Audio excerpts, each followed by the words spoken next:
jadi gini ya guys ya, dokter terangin sekali. Dokter jadi tersangka itu sama sekali dokter nggak malu, bangga. Jadi tersangka pembongkar kejahatan justiper dari seorang oknum dokter.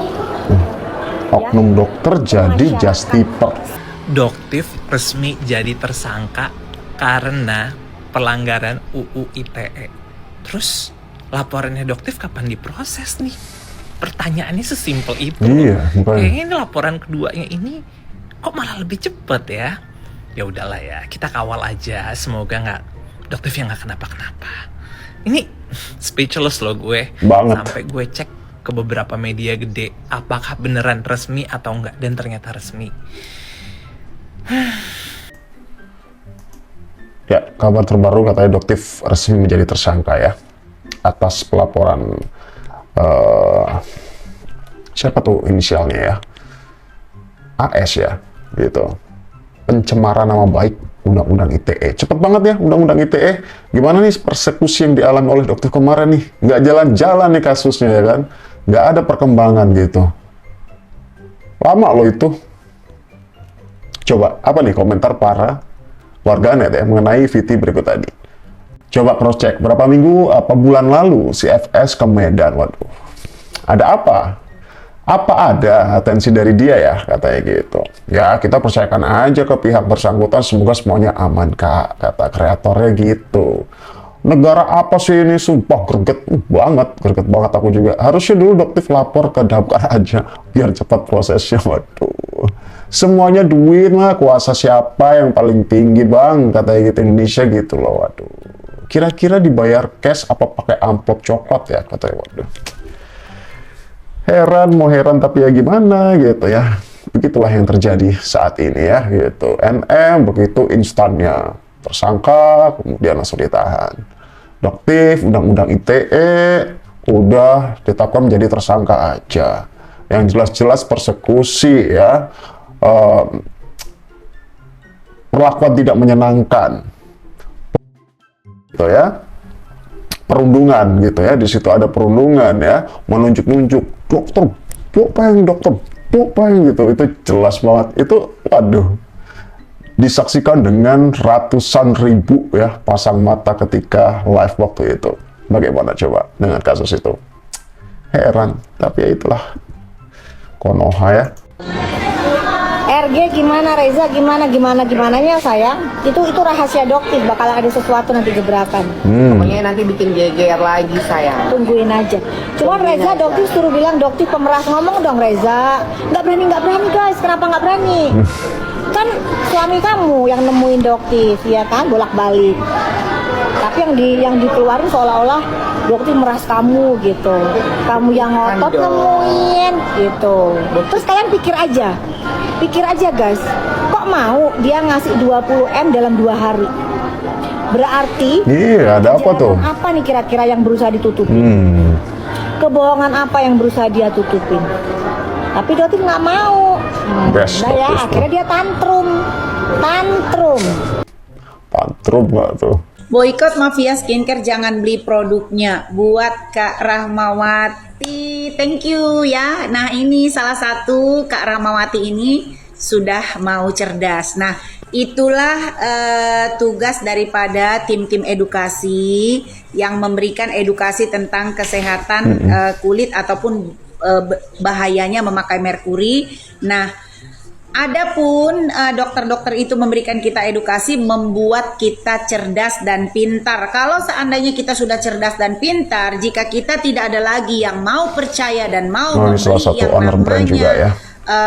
skincare abal-abal, otomatis kan mereka akan stop sendirinya. Nah, jadi itulah alasan kita para edukasi bagaimana supaya membuat masyarakat itu, mak-mak berdasar itu semakin cerdas. Ya, karena kami yakin orang cerdas tidak akan pernah mau lagi memakai abal-abal. Hanya orang yang tidak mau cerdas yang masih mau memakai abal-abal. Makanya kenapa orang-orang yang tidak mau cerdas itu adalah makanan empuk para mafia skincare. Bener sih. Udah dikasih edukasi bener gitu ya, dikasih penjelasan, disertakan sebuah uji lab gitu. Semuanya jadi gamblang, mau ya terbuka, ya masih kekeh katanya pencemar nama baik lah, apalah gitu. Owner brandnya sendiri aja sudah mengakui dan meminta maaf ya, keluar dari mulutnya langsung bahwa produk kami adalah overclaim gitu. Kurang apa lagi? Sudah ada yang mengakui nih kalau produknya overclaim, mengandung bahan berbahaya dan membahayakan kulit wanita Indonesia. Itu gimana ya reaksinya Kepala BPOM dan kepolisian terkait yang menangani masalah skincare ini? Reaksinya gimana ya? Yang adil ya Bapak ya? Karena sebagian owner skincare yang mengandung bahan berbahaya udah ditahan, sebagian masih berkeliaran. Yang adil Pak, pertanggungjawaban di akhirat berat loh dengan sumpah yang telah diucapkan.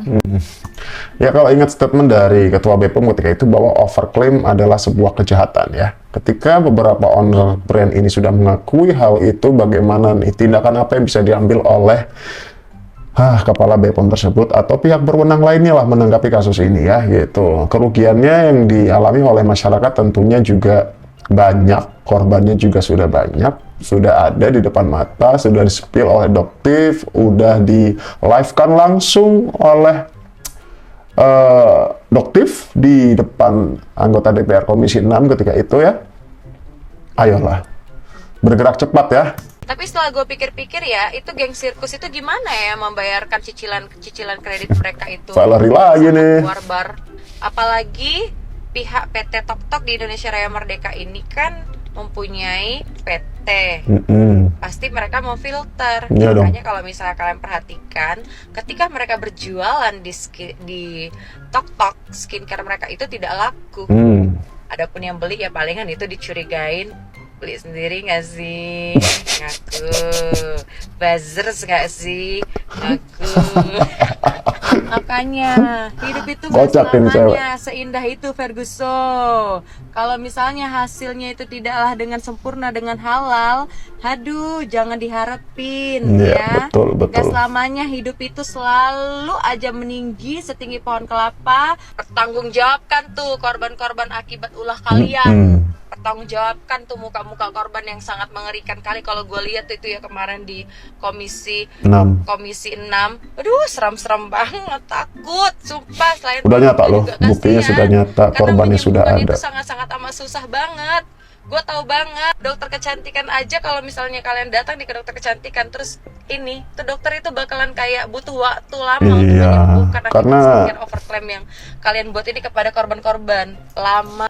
Ya, karena memang sebenarnya kalau misal kita ke klinik gitu ya, ke klinik kecantikan atau kita membutuhkan krim atau skincare apapun gitu ya, pasti lo kan riset dulu, dilihat dulu nih jenis kulitnya seperti apa, sensitif atau enggak, segala macem lah gitu ya. Ya sedikit ilmu yang bisa aku tahu lah tentang itu. Untuk kandungan segala macamnya tentunya aku tidak berkompeten di situ, tapi paling enggak itu ritmenya tuh seperti itu, dicek dulu sama dokternya, dilihat dulu jenis kulitnya seperti apa, sensitif atau enggak, tingkat ketebalan atau apapun itu gitu. Jadi enggak ketipat satu krim yang dijual itu bisa dipakai semua jenis kulit, kan enggak kan gitu. Ya, ini disertakan tuh artikel tuh. Skincare overclaim adalah kejahatan. Geng sirkus gitu. Ya, Valerie. Sendiri yang bilang skincare overclaim adalah kejahatan. Skincare overclaim adalah kejahatan.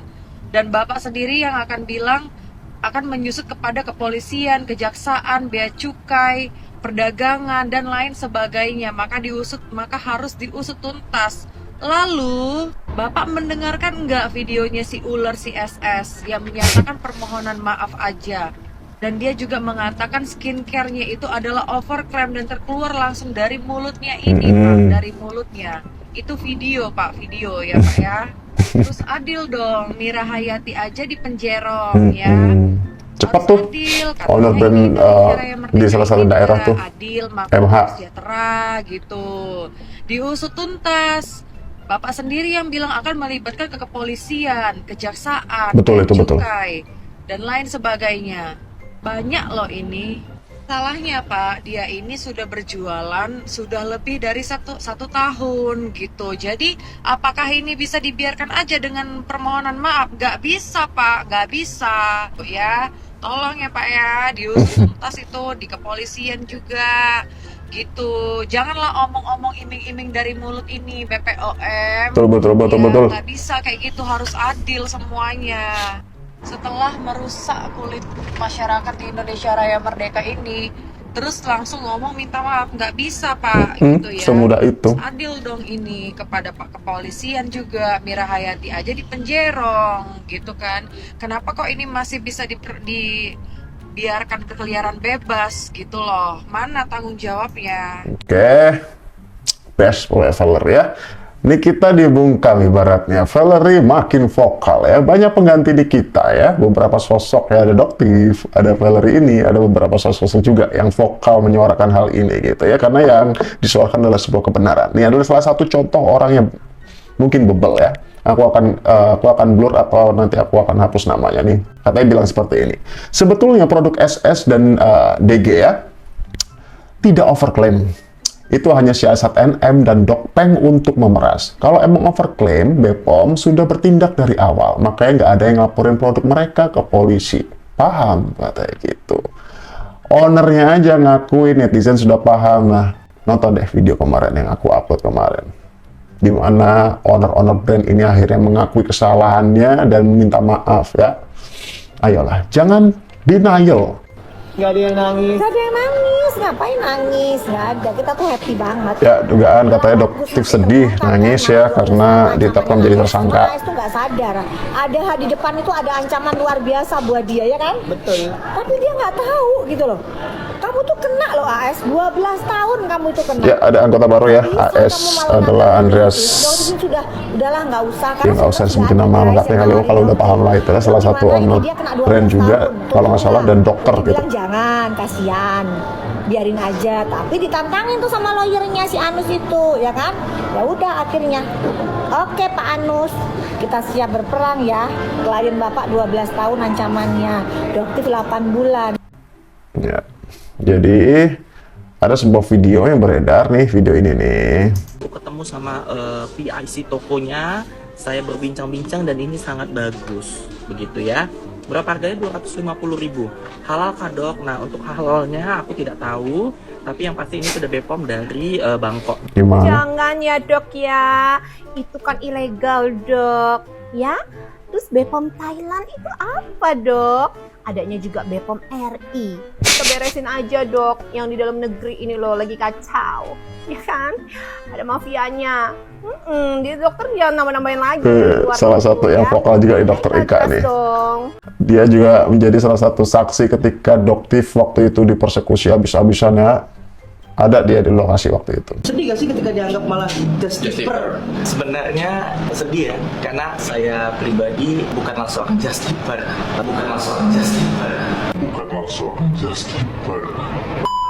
Karena di Bangkok izinnya lebih mudah. Kamu bisa justif bukan justif. Jejak digital emang nggak bisa dibohongin, udahlah. Jadi ini profesinya katanya seorang dokter, tapi menjual barang dari ya gitulah. Makanya bukan dikatain sih, Doktif kalau nggak salah ya, dugaannya itu bilang bahwa dia kok dokter tapi justiper gitu. Dilaporkan Doktif gitu ya dengan pencemaran nama baik, kemudian ya ditetapkannya Doktif menjadi TSK. Tadi kalau misalnya aku di awal ada salah ngomong soal ini pelaporan siapa, yang jelas ini pelaporan dari si AS ini ya. Kemudian begitu cepatnya Doktif langsung di statusnya menjadi TSK gitu.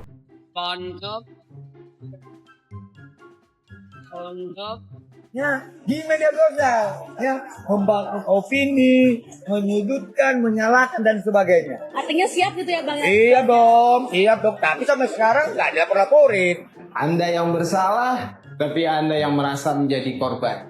Hidup ini tidak berjalan sekampret itu yang mulia.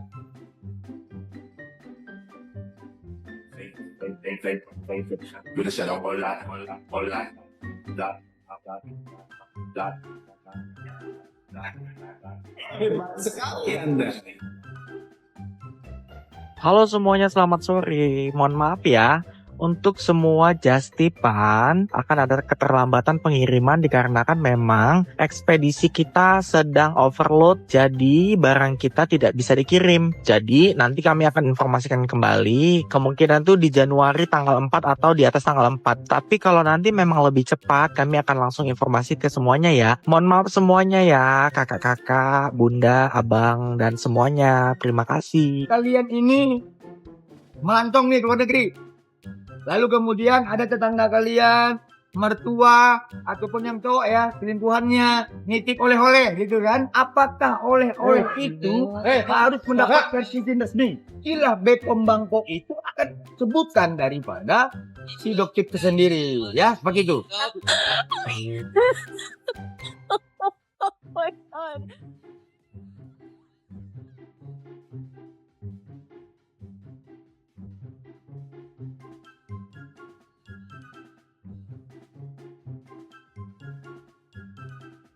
Karena Doktif juga bilang bahwa Doktif ancamannya cuma sedikit kok, 8 bulan.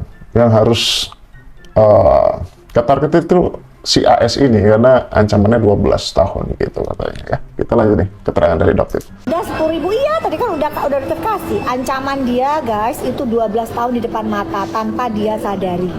Sedangkan tuntutan dia cuma 8 bulan. Dan Doktif nggak akan ditahan ya karena ancamannya kecil gitu ya. Kalau dia bisa langsung ditahan, langsung diambil, dicokok. Jadi siap-siap aja AS ya. Gitu. Niki gimana kabarnya? Insya Allah sehat. Tadi dengernya sih dari lawyernya katanya sehat ya. Doakan aja yang terbaik ya. Kak Nikinya cepet, amin Niki ya. Kalau Dokter manggilnya teh Niki ya. Teh Nikinya cepet selesai dengan urusannya ya. Gitu aja. Shell kapan masuk Shell? Nanti tungguin ya, karena pasalnya banyak guys. Tungguin aja ya. Lama tapi ya. NM kira-kira bisa bebas enggak? Kita serahkan ke penyidik ya. Kita serahkan. ke Yang persekusi itu loh maksudku, yang lama prosesnya bisa ya, gitu. keseharian teh NM itu seperti apa, kontaknya beliau dengan siapa aja. Ya, Dokter Kita nggak doakan tahu. yang terbaik ya dok. Ya, dan dokter sama sekali tidak terlibat apapun. Ya, jadi lawyernya itu jangan ngotot-ngotot. Kalau enggak terkait ya jangan dikaitin. Gitu loh. Kan NM sendiri bilang dokter nggak terkait apapun. Ototnya minta ampun. Mau dicari dari mana? Dari handphonenya Doktif nggak bakalan ketemu, ya? Karena nggak ada. Itu. Jadi gini ya guys ya, Doktif terangin sekali. Doktif jadi tersangka itu sama sekali Doktif nggak malu, bangga. Jadi tersangka pembongkar kejahatan justiper dari seorang oknum dokter. Oknum dokter jadi justiper. Sama sekali Doktif nggak malu. Doktif bangga. Jadi tersangka yang bangga. Doktif itu. Ya, pembela, maksudnya dia PSK untuk membela dan menguak suatu kebenaran gitu ya, untuk menyelamatkan banyak orang. Ya, kalau kita ngomongin soal penjualan nih, para owner brand ini tuh udah mulai turun ya, karena masyarakat sudah mulai sadar dan mulai paham gitu dengan kondisi yang terjadi, bahwa memang bentuk kejahatan di dunia persingkaran itu memang benar adanya, terbukti dari beberapa uji lab, kemudian juga yang terbaru dari pengakuan ownernya sendiri gitu, mengakui bahwa produknya overclaim gitu. Kemudian soal penjualan di beberapa e-commerce, termasuk live-nya di TokTok itu yang disampaikan oleh Valerie tadi di depan gitu. Di video sebelumnya dia bilang bahwa TokTok punya PT sendiri di Indonesia. Mereka bisa mengkontrol, memfilter penjualan produk yang memang dicurigai nakal gitu ya, untuk ketika mereka gitu, maksudnya ketika mereka melakukan live pasti dibatasi gitu, penontonnya sedikit bahkan tidak ada yang beli gitu ya. Kalau kita bisa ingat ya, kalau bisa kita ingat nih ya, emang ritme penjualan beberapa owner brand itu memang lucu ya gitu. Jadi dari harga yang sekian kemudian dinaikin, kemudian diturunin gitu, turunnya tuh nggak kira-kira gitu, dari harga jutaan jadi ratusan ribu gitu, jauh banget turunnya, jauh banget gitu. Kemudian beberapa saat kemudian langsung dibilangnya habis segala macam ya gitu. Ya cukup lucu sih ya. Mungkin video parodi ini juga bisa mewakili video closingan kali ini untuk menghibur kalian tentang parodi bagaimana beberapa owner brand itu tuh kalau jualan tuh ya emang ritmenya kayak gini ya gitu. Sampai jumpa di video selanjutnya. Silakan. Sayang putih itu toilet harga aslinya 150 juta, dijual jadi 15.000 aja cuma di sini. Kita hitung mundur ya. 3, 2, 1. Amin. Meledak. Kak, itu bahannya apa? Ini bahannya premium sayang ya. Ini kualitasnya premium. Ini harganya premium. Apa itu premium? Kita jual now. 1, 2, 3. Habis. Meledak. Kak, barangnya habis ya? Saya telepon ownernya dulu ya. Saya telepon. Halo. Dikasih 100 lagi. Dikasih 100 bahan lagi. Yuk, buruan. 3, 2,